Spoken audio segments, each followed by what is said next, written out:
রেগা শ্রমিকদের মজুরি বৃদ্ধি, স্বাস্থ্য দপ্তরের ডিটিটি কর্মীদের সুরক্ষা সহ একাধিক দাবিতে গণ অবস্থান সংগঠিত করল অল ত্রিপুরা অসংগঠিত শ্রমিক কংগ্রেস। মঙ্গলবার আগরতলা কংগ্রেস ভবনের সামনে গণ অবস্থানে মিলিত হন নেতৃত্ব। সেখানে উপস্থিত ছিলেন অসংগঠিত শ্রমিক কংগ্রেসের চেয়ারম্যান শান্তনু পাল, কংগ্রেস মুখপাত্র প্রবীর চক্রবর্তী, সদর জেলা কংগ্রেস সভাপতি তন্ময় সাহা সহ আরো অনেকে।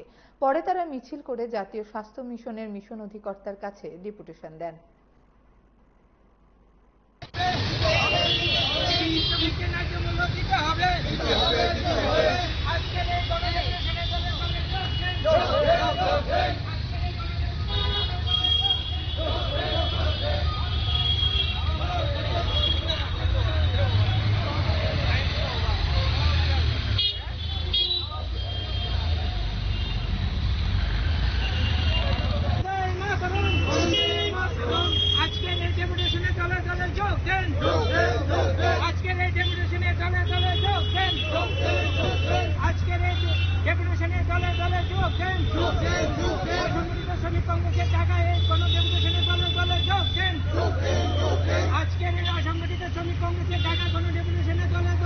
আজকে আমাদের যে কর্মসূচিটা আমাদের তিনটা দাবি নিয়ে আজকের এই কর্মসূচি।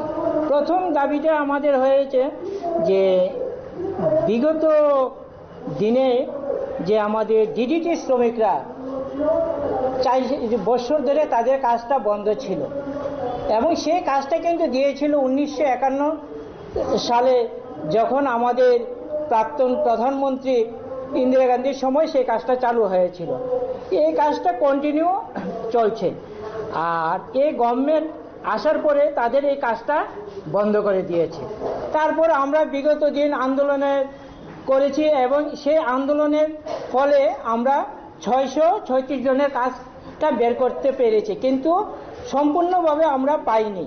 সেই জায়গাতে কাজটা ছিল 1272 জনের, আমরা পেয়েছি 636 জনের।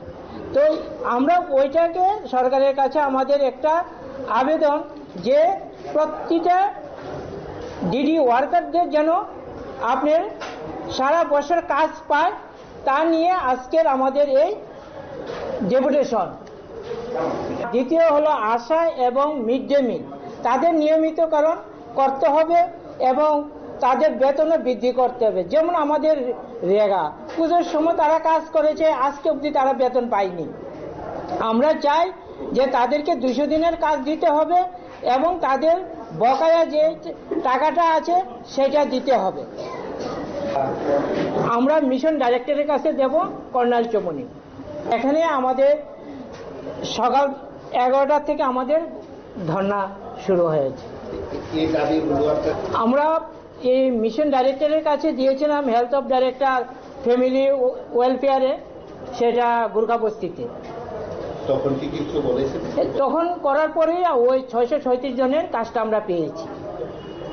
একবার সেটা নিয়ে কথা বলেছি যে সেই ব্যাপারটা কেন, বলছে যে 1 বছর যদি ল্যাপস হয় তাহলেও আমরা করবো, কিন্তু এর বেশি হলে দেব না। তারপরে আমি বললাম যে ঠিক আছে, ওদের যে টাকাটা ওরা জমিয়েছে সেই টাকাটা আপনারা দেন।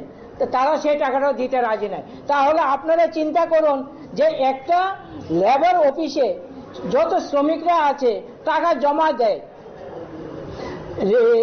কিন্তু সেই টাকাটা যে ফেরত পায় না, তো কত টাকা জমা পড়ে, সেই টাকাটা কি হয় সেটার কোনো হুলধুল নেই এবং বিনা চিকিৎসায় অনেক শ্রমিক মারা যাচ্ছে। কিছুদিন আগে রেলে কাটা পড়েছে, আপনার কুমারঘাটে একটা ডান হাত ডান পাও পুরোটা কেটে গেছে, তারও আপনার লেবার অফিসে তাদের লেবার কার্ড আছে এবং টাকা জমা দিয়েছে, মধ্যে দিয়ে 1 বছর সে টাকাটা দেয়নি, সে কোনো বেনিফিটই পায়নি। সেইগুলো নিয়ে আমরা সরকারের কাছে আমাদের আবেদন যে এইগুলো যেন সরকার দেখে। যদি তারা বেনিফিটের জায়গায় যে টাকাটা তারা সরকার যে টাকাটা দেয় সেটা বাদ দিন, তারা যে টাকাটা জমিয়েছে সেই টাকা